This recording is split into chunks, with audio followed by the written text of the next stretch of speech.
Greetings, everybody, and welcome back to another Kiwicast episode. I know you are all rejoicing in your chairs, in your virtual chairs. So, I actually came up with a topic about 20 seconds before I hit record, and I actually think it's a good one. It will spark some debate and thought. Were the motivations for the Traitor Legions becoming traitor justified? Oh, shit. Yeah, interesting one. Because some of them, I think about it and go, yeah, they were kind of justified. And others, I go, no. Magnus didn't have a choice. Yeah, he didn't have a choice, but it's just an interesting point of were their actions justified or not. For example, things like Iron Warriors, I mean, you can kind of see it. I mean, Perturabo was retarded, but you can kind of see where he was coming from. Same with the World Eaters.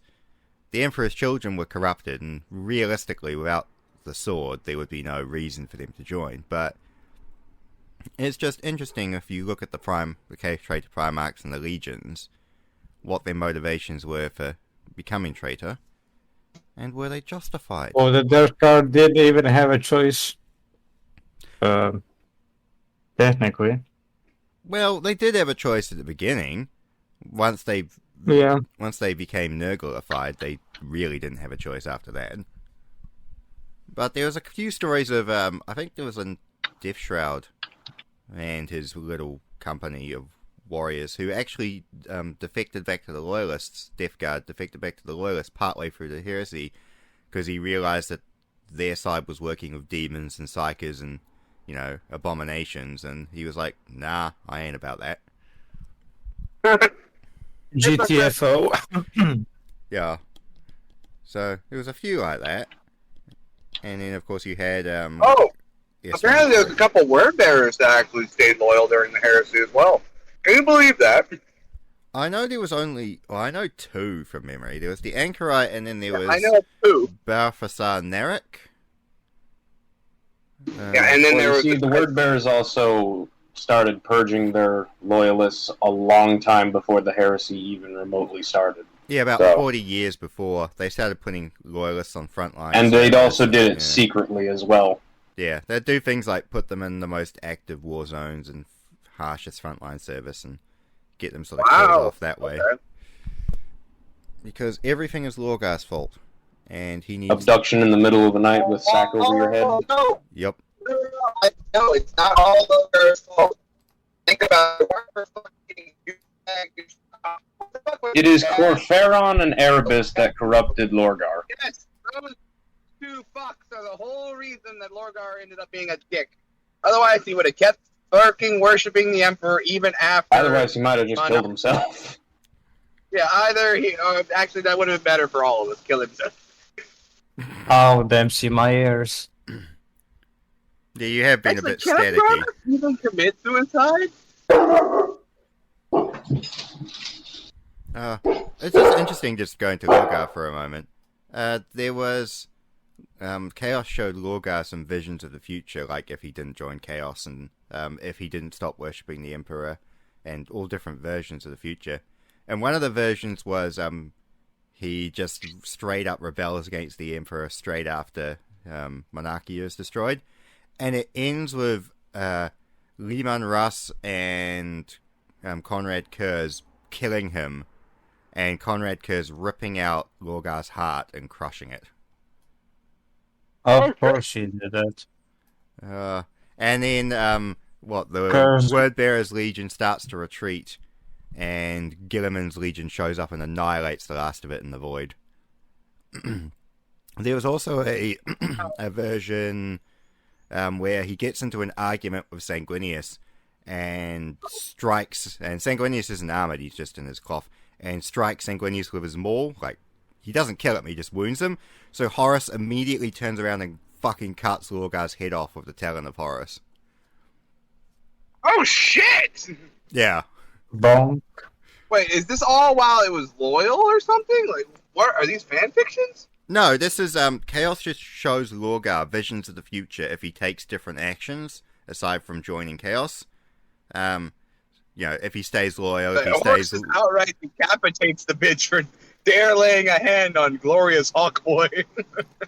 But yeah, one of the one of the futures was that he rebels against the Emperor for destroying Monarchia and then gets killed by Curse. And another one is he stays loyal, but he gets angry and bitter and resentful, and then he strikes Sanguinius, so Horus just kills him. So I just find it interesting that there's all these little different visions of the future as to what Lorgar could have done. I do like Alfarius' take on it. Alfarius always felt that Lorgar should have been the one to have landed on Terra instead of him. How do you think that would have worked out? Sad. Alright, Think Kiwi. about it. Like, we have Alfarius, the ultimate spy and sneaky boy, ending up on a planet filled with demon worshippers. I don't think that would work out very well. Yeah, that was Omegon. And it wasn't demon worshippers. It was a dead planet that used to be populated by humans and now is just a deserted wasteland. And Wait, so Omegon ended up growing up completely alone, like on a dead world? Yeah. And then eventually How's he still cold? some pirates show up and decide to loot all the stuff on the planet, and he basically kills them, takes their ship, and then pisses off to find But yeah, we were his talking creator. about Alfarius, though. Alfarius lands on Terra. Yeah, exactly. He said that Lorgar should have been the one to land on Terra. And I was talking about swapping their places. It just wouldn't work. It'd work out for Lorgar. Alfarius would be fucked if he was on God, what was the but Alfarius is also Alfarius. He would have just manipulated the churches into attacking each other and caused anarchy on the planet wherever. It's either that or the Alpha Legion would become very fucking scary. Yeah, very scary. Then again, there's also Omegon, so that would just create the whole fucking clusterfuck. Yeah, but anyway, back to Traitor motivations. So Angron, I kind of think he was a little bit justified because the Emperor was a fucking asshole to him in every possible respect. Angron never really had a chance. No, to be loyal or anything but what and he it's was. all the Eldar's fault. Yeah, and after the What do you mean it's the Eldar's fault? Well, the Dark Elder attacked him the moment he came out of the pod. So he killed them all, but the battle alerted the attention of the High Riders. The Eldar saw visions of demon Angron. Regular Eldar. Dark Elder. The Eldar had visions of demon Angron and wanted to stop that, so I think it might have been both. Yeah, I think it was a regular Eldar. No, it was Dark Eldar. No, I think it was a joint effort from both the Eldar and Dark Eldar to not have that happen, and it just completely backfired. If that was the case, then that was the first wave, because I have the audiobook of the second time the Eldar try and kill Angron, just as the heresy starts, and that was only Dark Eldar. The first time, I think, was normal Eldar. Well, the second time was only Dark Eldar, because Angron boards their ship, and it's a Dark Eldar ship. And they're all wearing black. Full on Rambo. They're all wearing black, and it's and Lorgar even describes the inside of the starship as reminiscent of Kurz's bed chambers because of all the blood and body parts and skulls and shit everywhere. But the World Eaters themselves, I mean, the nails kind of reduce them into one-dimensional killing machines, just replacement teeth on Angron's axis. So yeah, they were so good before Angron, man. So I kind of see it's retarded, and they were reduced to one-dimensional killing machines. But I can see how one-dimensional killing machines would fall, betray the Imperium. So it's kind of one of those things of I sort of get that. I think Angron had the saddest fate. Well, he's a demon prince now. He doesn't. Although, I mean, yeah, but yeah, and it's interesting. I think he has more of a justification, say, Mortarion. I mean, yeah, Mortarion himself, you kind of get it because of his resentment and bitterness over not killing his foster father and the fact his dad was a psyker and he hated psykers. But he would fucking died, the fucking little twat. History does not record what species these aliens belong to, but many Imperial scholars believe them to have been Eldari who attempted to kill the Primarch. Doesn't... interesting. But yeah, Mortarion kind of... Yeah, I can see how his, sort of bitterness and resentfulness would get to him, but... I mean, his legions kind of... What do they have to bitch about? Guess. They weren't sent into the shithole war zones like the Iron Warriors were. They weren't really treated like crap, like many of the other legions. They weren't liked, but they were respected. Yeah, but remember, every bloody Space Marine literally is just like programmed to follow their Primarch, pretty much no matter what. It was most of the Barbaran contingent, Death Guard that liked Mortarion. It was the Terrans that would have had the grudge against him. But also, remember that commitment, follow their Primarch no matter what. Doesn't really apply because so many of the warriors, were honest and free. So many were against being a traitor. I think now with the hypnotherapy, it's a little bit more Space Marines are supposed to be loyal to their chapters above all else, sort of thing. But back during those days, it was a bit more independent thought. Like a Death Guard, Erod Van, a Death Guard Forged Tyrant Tech Marine, Forged Tyrant, he was a Tech Marine, said, I don't revere my Primarch. Some of our Primarchs don't deserve revering in the same way our brothers revere them. Mortarion is one of those. So it's kind of... Yeah, and it's kind of interesting. Although, I guess with the Barbaran contingent, Typhon was already ensnared to Nurgle by this point. So I imagine his corruption had spread to quite a few others. It does. He does look cool, though. Yeah, he does look cool. He was a douchebag, though. What, Typhon with his bullshit destroyer hives growing out of his armor? Yeah. Yeah. AIDS.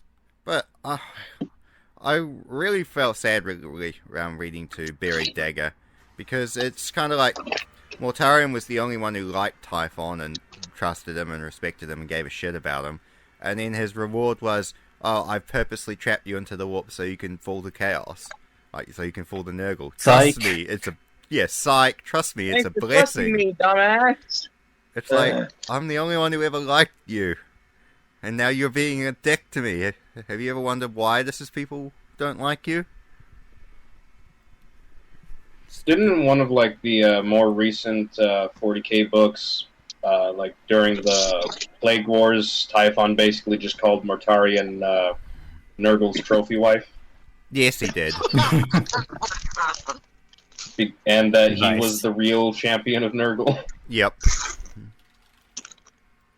He's not wrong, though. Typhon's such an Didn't he get away with that as well? He just, Mortarion couldn't do jack or shit to him? Oh, Mortarion got annoyed and was like, don't test my patience, Typhon. And then Typhon was like, what can you do? Nurgle favors me. He'll be pissed at you if you kill me. Yeah, I mean, Typhon did die and then become Typhus after he was revived. Yeah. That is true. He was the captain, I think. Yeah, Typhon was captain. Well, first captain. Because the Death Guard just as a side note, Lucius is a dick and the worst champion. Oh yeah, he gets killed so many times. And also, I mean, his first death, wow, he got killed by a fucking Raven Guard, Mary Sue, admittedly. But don't worry, Slaanesh gave him a curse that allows him to, steal the body of whoever kills him and feels pleasure from it or something. Yeah, except the it's that if you feel anything when you kill Lucius, you turn into Lucius. So basically, if you manage to kill Lucius, Slaanesh loses for a bit her champion, but also loses someone better than Lucius. Ah. Interesting. But yeah, the Emperor's So children... Lucius is literally the worst. The Emperor's children had no actual justification for turning traitor outside of that sword. If it wasn't for the sword's influence, there would be no way they would turn. Yeah, they're arrogant, pretty boys, but they were so obsessed with the Palatine Aquila and being the Emperor's best, that I imagine if Horace said, "Hey, I'm betraying the Emperor," Fulgrim would have said, "Fuck off." Considering it was the death of Ferrus Manus that kind of snapped Fulgrim out of the possession stance, yeah. Yeah. Yeah. Like, I could just imagine Fulgrim going on... Well, he would get killed. I mean, him versus Horus, not a good fight. No, that's true. He may have been one of the better duelists, but he was not one of the best. He was not the War Master. Yeah. In terms of stats, he's just slightly above midline, if you go by the rules. If you go by the stats, the model stats, like the rules, it goes Russ, Horus, Magnus, Sanguinius, Perturabo. Yes, because Russ actually did beat him, but, you know, for some fucking reason, the idiot hesitated. Like, kill the bitch! Please! Yeah. To be fair, the Emperor also hesitated, but I get the feeling that's going to change when they get to that. Yeah, I've been reading the latest Siege of Terra novel, Mortis. Not too much has happened in it so far, although Horus has finally gotten off his ass on the Vengeful Spirit and started ordering the attack in person. Is that after or before becoming Old Man Horus? After. No, during the Siege of Terra, he is completely ensnared to chaos, to the point that... like, right, that happened right before the siege. Yeah, but during the siege, it's like to the point where if chaos keeps flowing power into him, because if they don't, he will die. And Horus is going slightly nuts. Like, he thinks his equerry is Malachust, even though Malachust is dead. He keeps talking to himself, or voices no one can hear. He'll ask for shit like a wine or a pen, and then forget he asked. So he's getting like Alzheimer's, basically. And he asks, people to go into his personal chambers and get like trophies or, old weapons from old campaigns, and he'll just stare at them for like 10 hours on end before throwing them away. I think he got dementia, not Alzheimer's. Yeah, dementia. That's the one. Oh, yes. Yeah, so... Okay, Kiwi. Demigod with What's this dementia. episode? Yeah. Alright, Kiwi. If you don't guess this episode summary in GM, that was... You completely cut out and there was nothing there.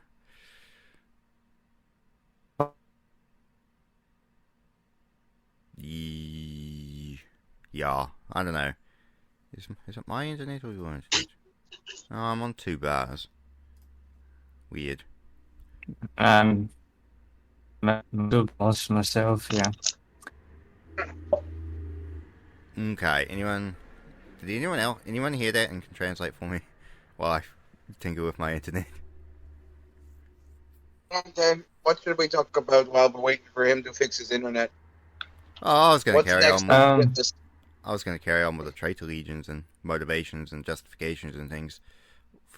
Like, Conrad Kurz and the Night Lords, I mean, that was kind of an inevitability. I mean, Raldoron, first captain of the Blood Angels, looked at it and said, yeah, you guys, during the Siege of Terra, was talking to a Night Lords captain and said, you guys are always going to turn. We were always going to have to hunt you down and kill you at some point. So I thank you that you brought yourself to my sword so I can just kill you now, rather than have to go looking for you later. Hell yeah, Raldoron! Woo! So, yeah, it's kind of like, even Dawn... Nope, didn't get any of that. Huh? Who is in? I can't understand what he's saying. Yeah, Okay, I'm just gonna... Oh, that's better. I could actually hear that. Okay. Weird.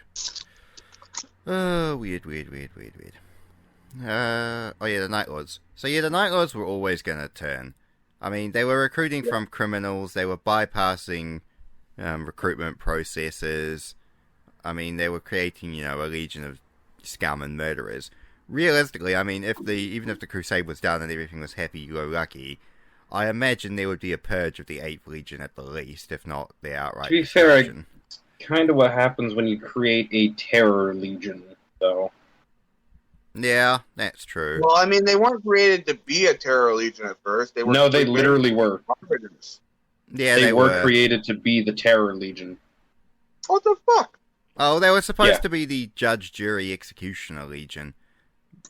So Yeah. they weren't supposed to be as an extreme, but yeah, they were created to be the terror legion.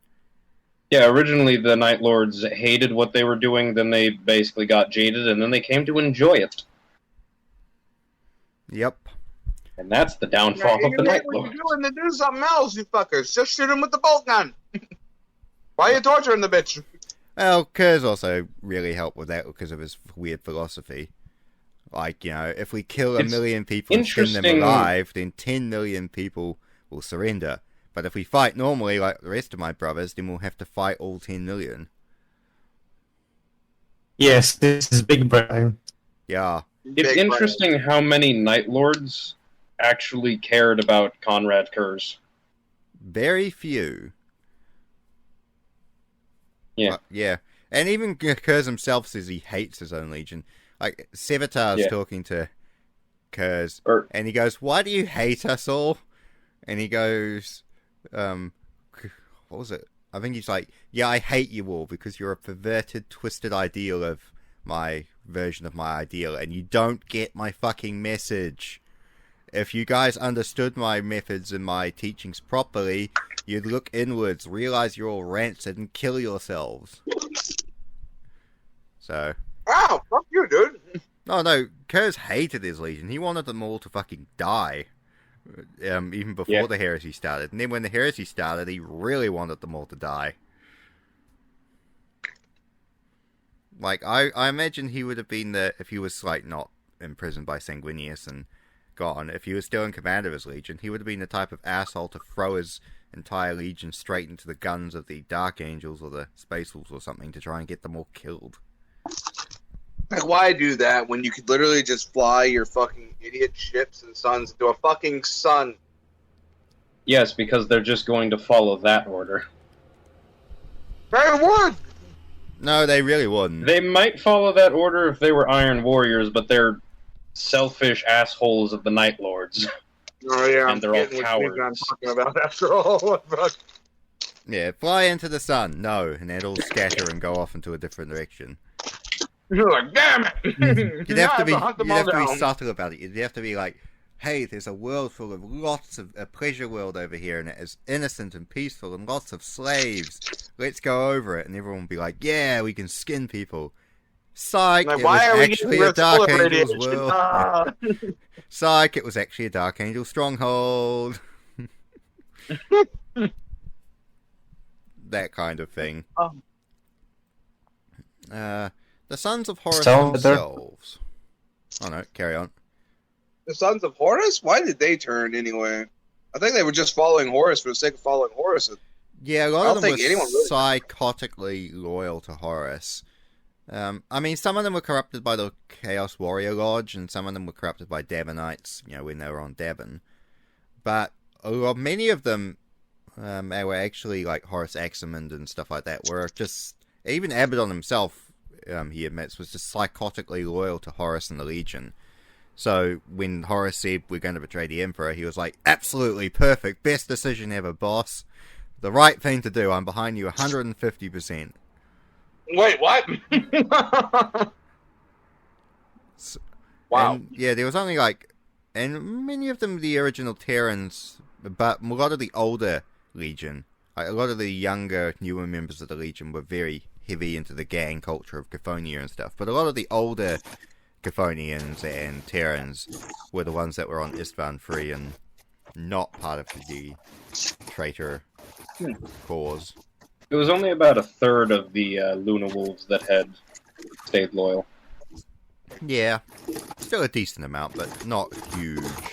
Because the Sons of Horus were 170,000 strong at the start of the heresy. Hey, are there any like known characters who actually were? Well, you know that iconic scene where the Emperor is giving a speech on Terra before they actually, conquer the Soul System. Like all the Astartes are kneeling before him in the deserts. Yeah, I think I know what you mean. Yeah. Are there any named characters like that? That are still alive?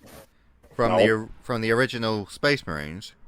Yeah, that turned traitor despite being there in that moment. One. One of those original? No, not Typhus. One. Which one? A Dark Angel captain named Astalan. He was banished back to Caliban alongside Luther because Astalan felt he was better than the Lion because he served directly under the Emperor and one of the first 5,000 Space Marines, and he was part of that speech. B, he basically just exterminated the hive world full of civilians because they refused compliance. He was kind of like, fuck taking this over, and just killed them all. The Lion banished him.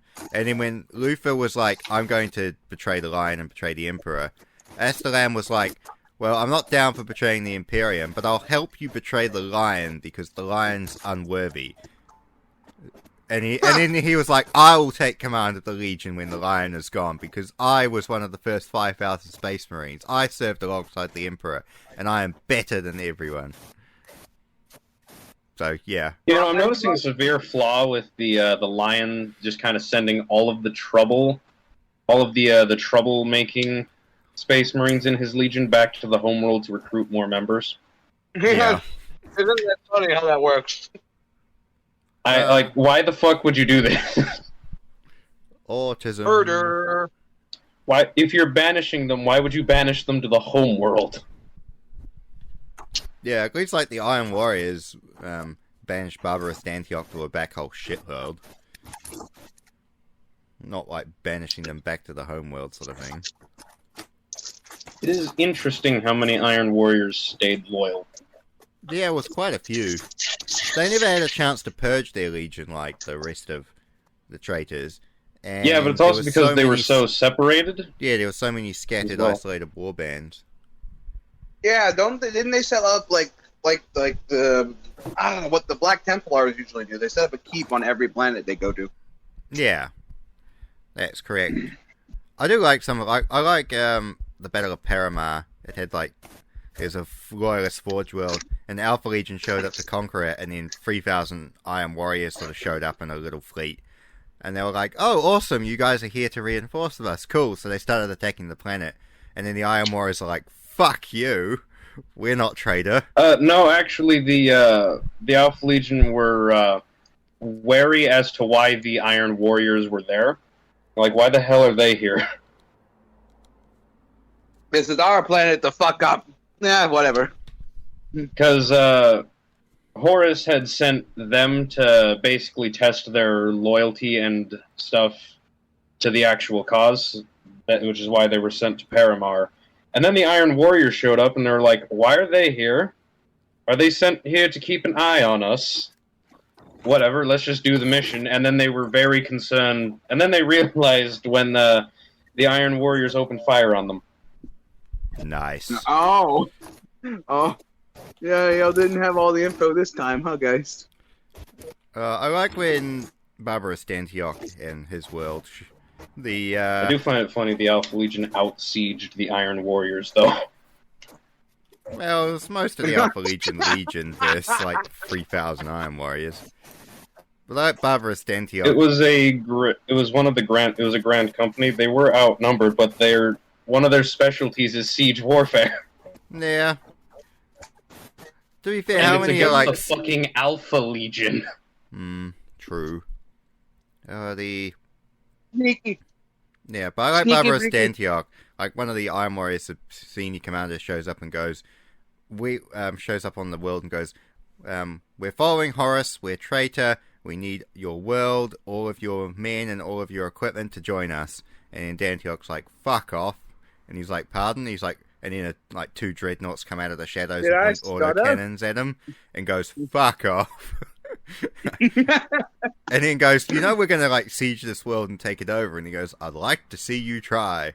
and then they come back, and it takes like a year, like for the Iron Warriors to besiege the Loyalist Iron Warriors, and then at the end of it, Antioch gets away, doesn't he? Yeah, no, he goes, I had a failsafe the entire time, like, activates hidden detonators, destroying the fortress and overrunning the plaza around with lava, and then teleports away.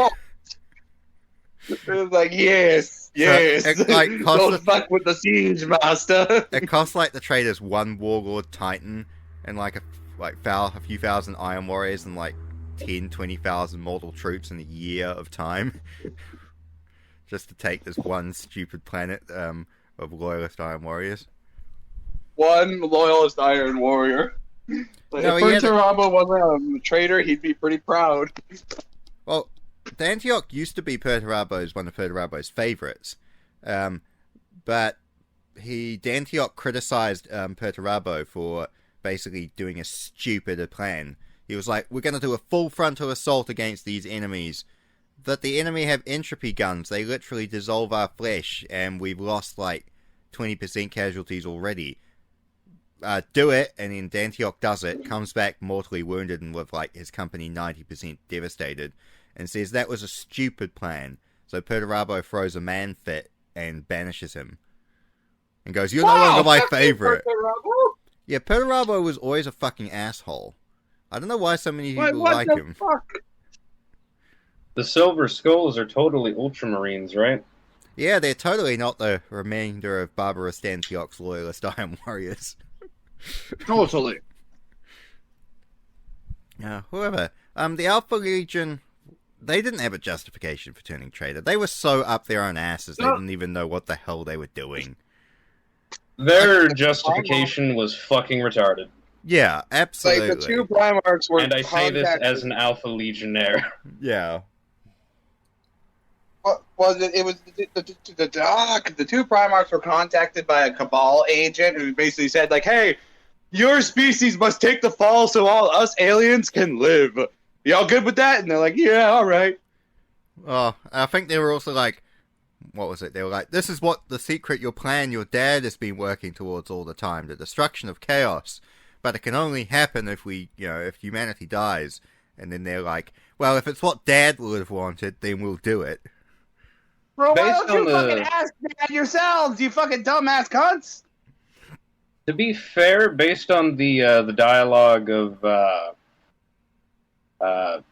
the human John Grammaticus in that book, it makes it sound like he was trying to contact the Alpha Legion before Horus fell, so that they could try and like assassinate him or something. Yeah, no, I think there was like the double plots in there. Eldrad of the Eldari was trying to contact the Alpha Legion and get them and warn them about Horus and get them on side. Yeah. And then the Cabal show up and go, oh, actually these guys are filthy Xenos and they're not to be trusted. We have the correct truth, and the truth is, you guys need to join the traitors so the traitors just win, so the traitors die, and then humanity dies and the world's saved. And it's like, Horus is War Master, time to just exterminate humanity. Yep. Yes, I kill my own species to save my own Admittedly, for the species. Alpha Legion, the only ones that actually knew about that were the Primarchs and the Alpha Legion operatives that were present during that conversation. The rest just kind of followed their Primarchs. Yeah. Like, there was the whole listening post that Omegon and his Efrit stealth squad infiltrated, and then just caused a bunch of chaos, because it was Alpha Legion versus Alpha Legion, and no one knew who was who. Yeah, the Serpent Beneath. That was a good story. Yeah, because it was that listening post was preventing the White Scars from being contacted because they were intercepting all messages to the White Scars from Terra. So when Omegon's stealth squad destroyed it, the White Scars were suddenly made aware of what was happening in the Imperium. Oh, also, just as an aside, I like the White Scars fleet comes across the Alpha Legion fleet. An Alpha Legion fleet that's holding blockade formation. And the White Scars suddenly launch an attack, and their ships are so fast and their strikes and fire and so pinpointed that it actually throws the Alpha Legion commanders for a loop. Because they're like, what the fuck just happened? We did not expect that. And it's just one of the few times that the Alpha Legion were actually completely flabbergasted. when fighting an enemy. Why are they so fast? Where? Another time I can think of is that one novel where the Alpha Legion squad encountered Primaris. Like, what the fuck is this? That's right. Why are these guys so big? Because they shot a Primaris in the head with a sniper rifle and he just got back up. Yeah, that whole shit was funny. Like, what the fuck? It's like, wait, why are you getting back up? It's like, Sergeant, what the fuck is this? I don't know, but we should close the combat, like close quarter combat with them. Take them out man to man, and then like they absolutely got fucking wrecked, wasn't it? I think they lost like 2 Alpha Legions there. Yeah. Yeah, And then later on, they're like questioning what it is. I think they're standing over a dead one, and they're like, "What the fuck is this?" And then one of them goes, "I think we all know what the fuck this is. Someone's been tampering with gene seed." That's our job. Yeah. Because the Alpha Legion actually have a shit ton of genetic mutations that they reveal in Dire Straits. Yeah, it's us but better. That's literally what the Primaris are. They're super rare super soldiers. Ugh. No, I mean the Alpha Legion gene seed is like one of the most unstable because it just has a bunch of hidden-ass mutations that they keep hidden. Does? Yes, actually. I thought it Like, during the originally was... heresy... Oh, that Yeah. fucking Korax's gene seed tampering. So they incorporated that into their gene seed, because originally the Alpha Legion gene seed No, was pretty actually. stable. They had taken the pure gene seed. During the heresy, gene seed mutations weren't really known within the Alpha Legion, though it's unknown whether or not that was actually the case, or just they were that good at hiding it. But afterwards, they appear to be pure until they reveal just how fucking mutated they are to get a one-up on their opponent. For example, their arm could appear to be normal, and then, like, let's say they get disarmed and they just rip their gauntlet off, and it's just a massive, like, spiked tentacles, and they just have a 3-pronged whip. Also, just as a side, I like there's a short story, and it's about Alpha Legion infiltrators on Terra, and they come across Thunder Warriors who are still alive, and they fight them because, you know, Thunder Warriors are still loyal. But one of the Alpha Legionaries spits acid onto the Thunder Warrior's chest plate, and the Thunder Warrior's like, he gave them all the special gifts, didn't he? That's a good saying right there for an Iron Warrior. That's actually really good. They got all the good gifts in. That was a Thunder Warrior. I know. That's still funny as You shit. said Iron Warrior. I thought I said, fuck, my bad. Thunder Warrior. Now, what other Traitor Legions were there? Wait, weren't the Fair, he Thunder also gave them the Warriors stability, still too. bigger? Mm. Are Yes. the Thunder Warriors still bigger? Thunder Warriors than are the size of Primaris? Primaris. Yeah. That's what I was trying to say. Are they as big as Primaris, or are they bigger than They Primaris? have the height of Primaris, but the girth of normal Astartes. I thought they So were a they little were just bulkier. really fucking tall, huh? Oh, okay. I thought they were a little bulkier and more muscular than regular Astartes. Yeah.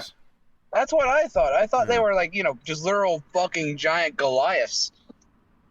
Yeah, because Indrid Ha, Yeah. which has been long rumored to be a Thunder Warrior who was given gene seed implantation, he was described Wait, as like who? being Indrid Ha. He was a loyalist world eater, or he always called himself a warhound, who never got the Butcher's Nails. When Angron said, everyone has the Butcher's Nails, he went, fuck off, and left. Left the Legion. Like, just- fuck this. Yeah, he left When the Legion Angron and... first started implementing the Butcher's Nails, wasn't it originally like a choice that you could do? And then it became mandatory later on? Yeah, it was a choice, and then when some of the Legion basically just organized resistance against it, and went, we need to contact the Emperor, and this shit's gone on too far, Khan basically killed the ringleaders, and then said, it's mandatory now. Oh, fuck you, Khan. Yeah. I guess your relationship with Cesara wasn't good enough. Eh. How many times did Karn die? 10. No, 3 that I can think of. Istvan 3... There's been multiple stories where he's been banished. No, this is killed. Like, before he became fully demonic. Like, before he became the Chosen of Khorne. On Istvan 3, Garviel Loken stabbed him with a chainsaw and then threw him onto the spot. Then he got impaled by a passing dozer rhino. blade. Yeah, a dozer blade of a passing rhino. Ow. Then again during... wasn't Istvan 5? It was during the Shadow Crusade into Ultramar. He got killed, and he basically got killed and then brought back again. And then the final time was during the Siege, where that's where he died and then was reborn as like a Chosen of Khorne. I like this one. You can stand that. Apparently, Wasn't it like... because of how much blood he spilled? Yeah, apparently he killed like 1 million people on Terra single-handedly. Holy fuck. Many of them civilians, he just happened to be passing by, but still pretty impressive. Khorne cares not from whence the blood flows. Yep. Oh, damn. Yeah, it was on Terra. Which Legion have we not talked about yet? There's For one motivation. for motivation that doesn't really... Word bearers were already corrupted by chaos, let's be honest, and they were kind of... There was the word bearers, Emperor's Children, Death Guard... Oh, Thousand Suns. Thousand Suns, the only other traitor legion. And yeah, they had absolute justification for turning traitor. Magnus did nothing wrong. Where? Well... He did everything wrong. Fuck you. He did nothing wrong. He did everything wrong. He just didn't mean to. Yeah, I've just read Magnus's Siege of Terror novel where the Emperor basically offers him a chance to rejoin him. Yeah, and he's like, nah, fuck your legion. Like, literally, dude, why did you say that to him? He was literally going to sit on the throne for you, but you just had to go and say, your legion is corrupted beyond saving. Where? I'm not going to That wasn't actually the idea for him. He was going to become Primarch of the Grey Knights. He was going to become the Primarch of the Grey Knights. Yeah, but anyway, I'm writing my version of that, so I won't go too much into what he should have done. I look forward to that. Thank God. Some justice to that. But yeah, Magnus Magnus did do wrong. I mean, he shouldn't have broken the Edict of Nicaea, and good intentions, but he still technically broke the law. But even so, after being was paved with good intentions, but after as the saying goes, after Prospero, I mean, yeah, the Thousand Suns had equally justification for saying fuck the Imperium. Yeah, I mean, could they Magnus really did literally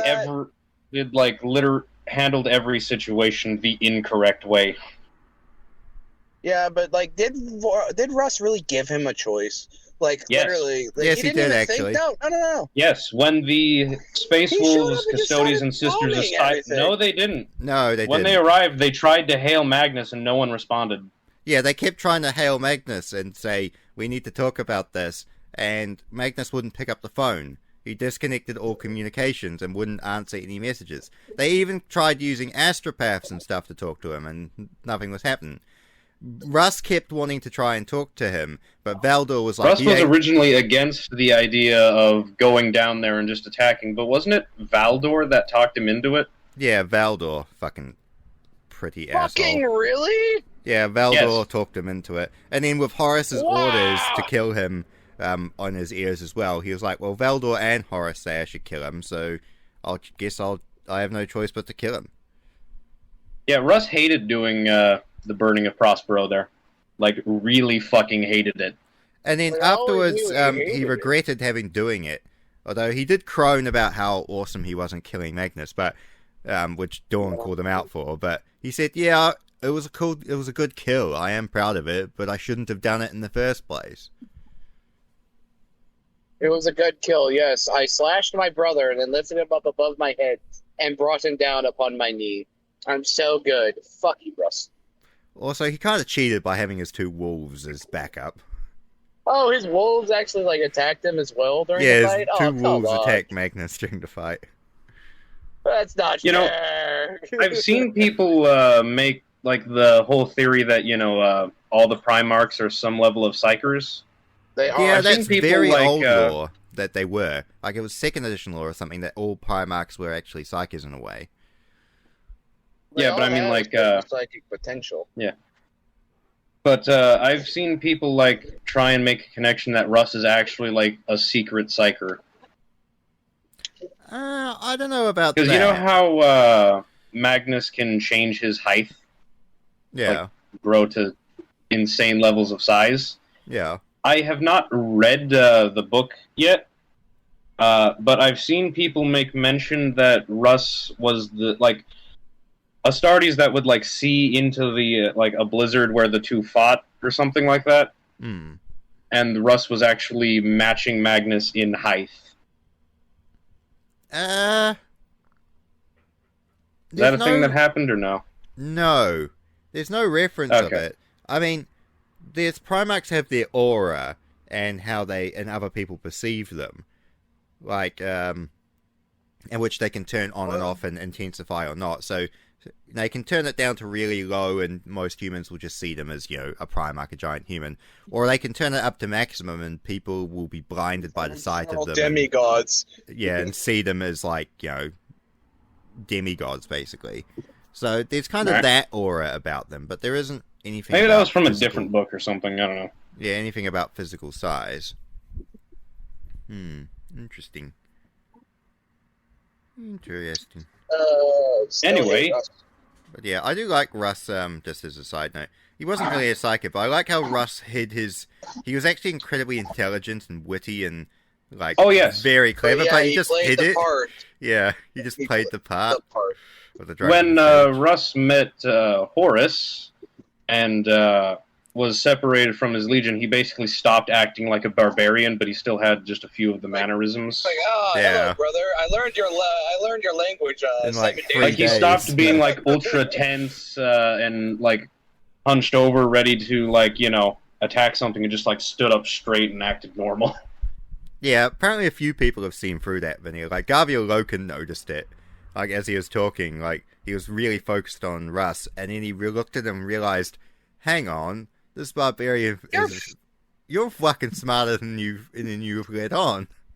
You're literally playing an act, aren't you? You fucking clever. He asked the Emperor if he wanted the Space Wolves to remain as barbarians or become more a traditional legion, too. And the Emperor said he would rather have them be the barbarians. But don't let them know you're playing as a barbarian.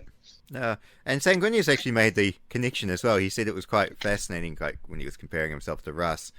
Russ was savage on the surface and noble and refined beneath, and he was noble and refined on the surface but had that bloodthirsty savage, you know, because of the rage, beneath. So he said it was kind of an interesting duality between them. And of course Malcador knew all about Russ's thing. I like that Malcador, like, the best relationship that Malcador had with any of the Primarchs was Russ. Because Russ basically treated him like an uncle. Like a kindly old uncle that would play chess with him and, you know, give him advice and stuff. Whereas, Russ played chess? Yeah. Regicide. Didn't Russ, like, couldn't he, like, recite perfect poetry and shit? And philosophy? Yes, he could. Yes, he could. Yeah. This is how he wooed all the girls in Fenris, don't you know? No. Pretty sure he did that just by being the king. Yeah. That too. I also like Alpharius, like in Alpharius' Primarch novel. How he actually comes off as very philosophical and, like, artistic and very cultured. Like, he's not just a, you know, soulless assassin. He actually has, like, a lot of interest. Alpharius is just an introvert. Yeah, he's just an I introvert. always think of him as, like, the Loki of 40k. Like, he's always putting on a mask, but underneath he's just like this absolute legend, just like all the other Primarchs. Well, most of them. There's an ironic statement in Alpharius' Primarch novel that I find really amusing, and it's between Russ and Alpharius, and Russ is like, "What are you?" Because this is like the first official meeting between Alpharius and some of his brothers, and there's like 5 of them in the room, and he goes, "What are you?" And Alpharius goes, "I don't get it. What do you mean?" And he goes, "You know what I mean. What are you?" You know, the All-Father's sons who all have a different purpose. they have his executioner, points to Lorgar, his herald, his praetorian, his sorcerer, his knight, pointing to the lion. What are you? And Alfarius smiles and goes, I'm the one that keeps secrets. And Russ laughs and goes, really? I'm surprised there's only one of you.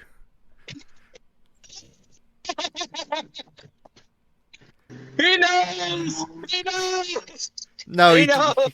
he didn't know, because this was before Omegon was found, but it's just a very amusing statement, because Russ is like, yeah, I know the Imperium keeps so many fucking secrets, I'm just surprised that there's only one of you doing it. Funny you should mention that.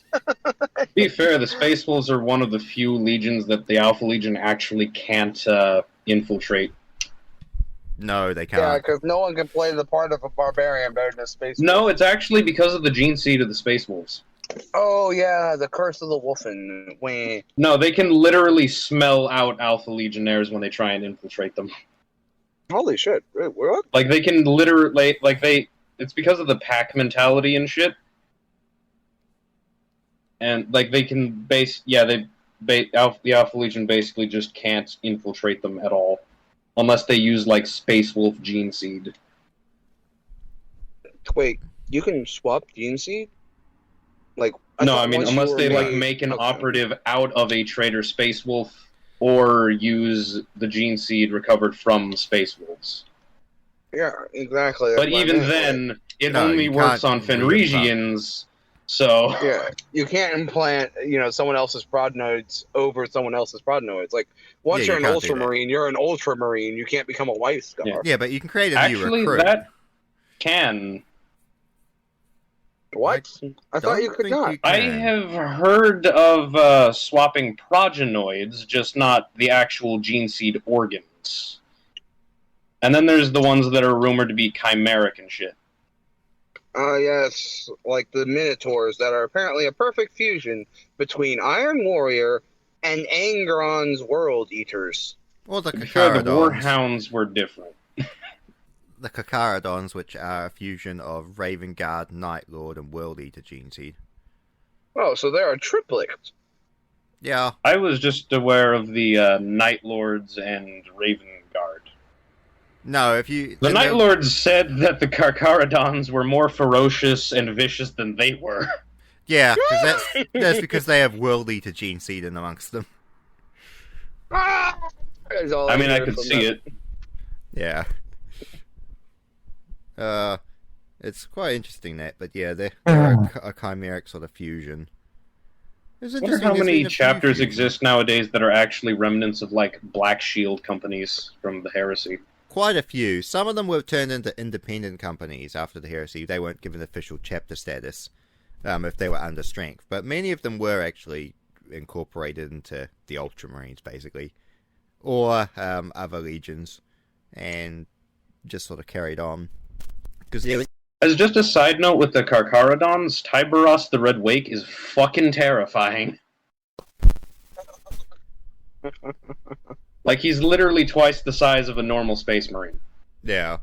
Well, don't they have the Space Wolf? His Terminator armor requires dreadnought parts to be repaired. Oh, wow. He's literally twice the height of a Space Marine. There's a great artwork of him, of Tiberos versus a Mantis Warrior. And you get this... And he is literally twice the height of a Mantis Warrior. Yeah. Like, hey, you want to fight, bro? Yeah! He uses lightning claw chain fists. Wait, does that mean he's also bigger than the Primaris? While being a normal Astartes? Yeah. Holy shit. He's literally the biggest Space Marine that's ever existed. Wait, what the fuck? Oh, his Terminator. I'm sorry, continue. I will post a picture, that artwork there. Okay, and I will tell Kiwi what Cheese just said. Cheese said to tell Kiwi if he doesn't know this episode's number, he will never be the GM again. Oh, yeah, I have seen that art. God. 11, isn't it? 11? Nope. Oh. Nope. You failed. No. Goodbye. Is it 12? You failed. I don't. 12. I think it's 12, yes. Oh. Yes, 12. Goodbye. Oh well. Oh. Dave, I bequeath the title to you. Huh? I Ace apparently is apparently failed now forever game master. Oh, okay. But that is not Oh, true. okay. The next only war is still going to be Kiwi, just for the fact that he has to make up for what he did to us on that last mission. He must pay You for still this. want him to be GM even though he Tried to almost outright killed you in kill the us of last a fight? bullshit overpowered thing, Yeah. yes. I love the fact that I was left Yep. on one wound, and now I have multiple bionics. Like, thank you for You that. have a bionic arm. I have And bionic it actually thighs as helped you. well! Yeah, but like Dude. the bionic arm helps you because it gives you bonuses to agility and shit. Yes, of course it I does. suffered. I will best, I think, unless I suffer 0 wound. Yeah, good for you, asshole. You still have a giant scar across your guy's face, you know that, right? No, never specified, so it's I love not how I there. wanted to get you bionics do. and I You have got no shot in the bionics. head by a crystal that cut across your fucking head. You are fucking scarred. You ugly motherfucker. Kiwi do I have a Speaking scar? of scars, here's I what never Tyberos imagined the Red one. Wake looks like. Who? I never imagined this. Tyberos the Red Wig. Yeah, he's fucking What is horrifying. this? What is that? This is the That- face of a man. Is the other dude. That is Tyberos the Red Wake. He is described as being heavily scarred with parts of his skull being exposed. Is that the guy inside the power suit? Yeah, that's the guy inside the Yes. Terminator suit. What the Is, fuck? I think it was a tech marine that he was literally so silent and motionless that a tech marine scanned him thinking it was a statue, and then he moved and scared the ever living shit out of the tech marine. Like, oh, look at this thing. That is some well done art. This I is loved. this is the face. This is the face of a man who has seen lolly hentai. What? Yeah, I'm sorry, what? Did you just say this is the face Yes. that you Let's make get back to the when you see topic now. solid hentai? Yeah. Yes, lolly hentai has no place in 40k. This I've seen podcast some had no shit. real topic, did it? Nope. No. I originally Kinda had the just- idea of there being no topic and just seeing where we went, but I thought that would be too chaotic, so I just created a topic quickly. For one moment, we're talking about bolt guns, and the next, we're talking about the fucking Nova cannon And lolly hentai. and lolly hentai. Let's not talk about that. Hey, That should I sounds good. post that lolly demonette that I found a few days ago? No. And the Yes. episode I'm ends going to kill myself abruptly now. if you do. Wait, what will next episode be about? Cheese. Do you have a suggestion? Me. Yeah. Although I won't be here next week. Oh. Oh, there won't be I'm one next working, week. That means we have 2 um, weeks. I'm working 10 days. So I'm working from Yeah. Monday, which will be your guys' Sunday. I'm working 10 full days on as part of my rotation for work. Goddamn. Jeez. Okay, I have a suggestion. Mm-hmm. Uh-huh. The Eye of Terror and its planets. I'm sorry, what? The Eye of Terror and the Demon Worlds? But didn't y'all do that for the first podcast? I don't think so. Yeah, it was the Y'all second talking about episode. Worlds of the covered- Imperium. Oh, we covered Yes. Worlds of the Imperium, and we mentioned Demon Worlds, but we didn't really mention. Some. Yeah. Yes, which Demon World would everyone like to end up on if they had to choose one? Yeah, good luck with that choice. No, yeah, I choose death. I choose life. I choose the Plague Planet. I choose the Plague Planet. Fuck you. I choose Spitting Guard or whatever the fuck it's called. The Iron Warrior homeworld. What about the Frozen Heart? I still choose Mitten Guard. Or whatever it's called. Oh, the Eternal Fortress planet. Alright, well, that's a Yes. good idea for it. So I suppose we shall say toodaloo and all I that. can't find the demon lolly and it's upsetting me.